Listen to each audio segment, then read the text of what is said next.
So, dito nga po mga kalingap Rab, tutuparin ang kahilingan ng tatlong magkakapatid na dalaga. So, ano nga ba ito? Yan po yung ating pag-uusapan po mamaya mga kalingap. Pero bago po natin ipagpatuloy ang video ito, sa mga bago pa lang po sa ating munting channel, huwag po natin kalimutang suportahan ang ama ng kalingap, Kuya Val Santos Matubang at Kalingap Rab.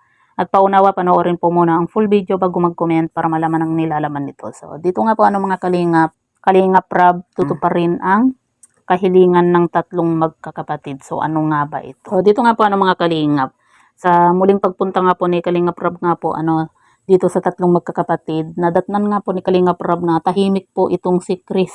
Kaya naninibago po itong si Kalingap Rab nga po dahil nga po sa, 'di ba, kung pansin po natin, si Chris po yung sa tatlong magkakapatid, si Chris po yung yung parang masiyahin kahit papaano at yung palaging nagsasalita kumpara dito nga po kay Bea at Melissa nga po pero yun nga po nagulat nga po si Kalingap Rab dahil nga po ganun po yung nakita po niya dito kay Chris pagpunta po nila Kalingap Rab na tahimik, kaya naninimbago po itong si Kalingap Rab.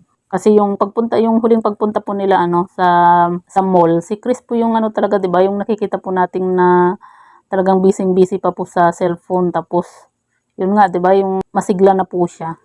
Pero yun nga pa mga kalingap. Tutuparin po ni Kalingap Rab yung kahilingan po ng tatlong magkakapatid. So ano nga ba ito nabanggit po ng nanay nga po ng tatlong magkakapatid na gusto nga daw po nilang maulit-ulit yung pagpunta nga po ng mall. Ibig sabihin po mga kalingap, kumbaga nagustuhan din po ng tatlong magkakapatid nga po yung pagpunta po nila ng mall nga po, kasi siyempre 'di ba, masaya nga naman tapos first time pa nila na makapunta. At kita rin naman po natin yun dito sa tatlong magkakapatid na masaya din naman po sila sa pagpunta nga po nila ng mall.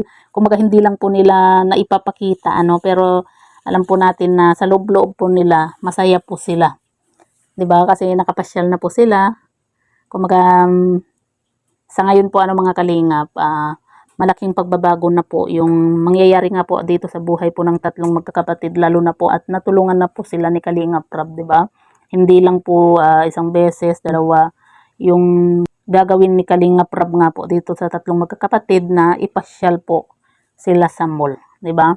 Hangga't hindi pa nawawala yung kanilang pagkamahiyain, lahat gagawin po yan ni Kalingap Rab para magkaroon po sila ng self-confidence at masanay sa ibang tao. Kaya masaya din po tayo mga kalingap, kasi mismong yung mga magkakapatid na po yung nagsabi nga po sa kanilang nanay na gusto nila maulit nga po yung pagpunta po nila sa mall nga po Pero yun nga po, talagang sobrang mahiyain lang po sila. Kumbaga sa loob po nila, masaya po sila, pero parang nahihiya silang ipakita na masaya sila. Pero basta saan po ba mawawala rin po yung pagkamahiyain po nila. Ang kailangan lang naman po dyan, masanay po sila. Kaya kailangan po talaga lagi pong may nakakausap nga po sila At yan nga po, gusto nga daw po nila na kasama din po itong si Grace pag nakapunta daw po ulit sila ng mall.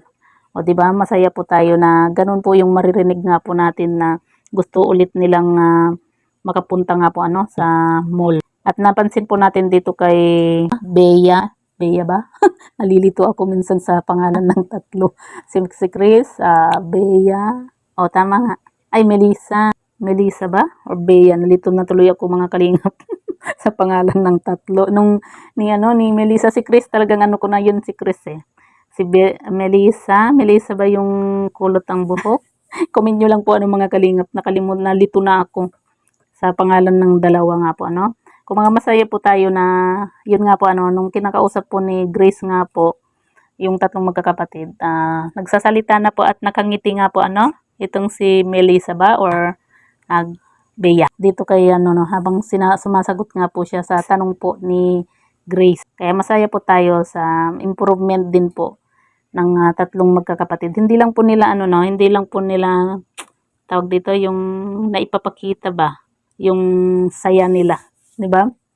Yun po yung napapansin po natin dito sa tatlong magkakapatid. Nahihiya lang silang ipakita yung totoo po nilang nararamdaman na kaligayahan nga po At yan nga po mga kalingap, isa pa nga pong good news nga po dahil papagupitan na rin po ni Kalingap Rab nga po yung tatlong magkakapatid. Makikita na rin po natin na mas lalo po silang gaganda kapag naayusan po sila. Pero kung titingnan po natin lalo na pag fino-focus po yung mukha po ng tatlong magkakapatid, ano no, may magaganda po sila, 'di ba? Kulang lang po kasi sila sa suklay, sa ayos, at saka siguro kulang din po sila sa ano no, sa conditioner. Kailangan lang po nila ang gamitin po nila ano sa pagligo, conditioner din, shampoo, conditioner para lumambot din po yung ano no, yung buhok po nila. Pero yung si Chris at saka sino nga ba yung isa, Bea or Melissa nga ba yun? Nalilito po kasi ako sa pangalan. Ano 'no, straight po yung buhok nila kaya kumbaga konting ano na lang po 'no, gupit, tapos konting ayos. Mas lalo po nating makikita yung kanilang ganda. Kaya yan po yung aabangan po natin ano mga kalingap.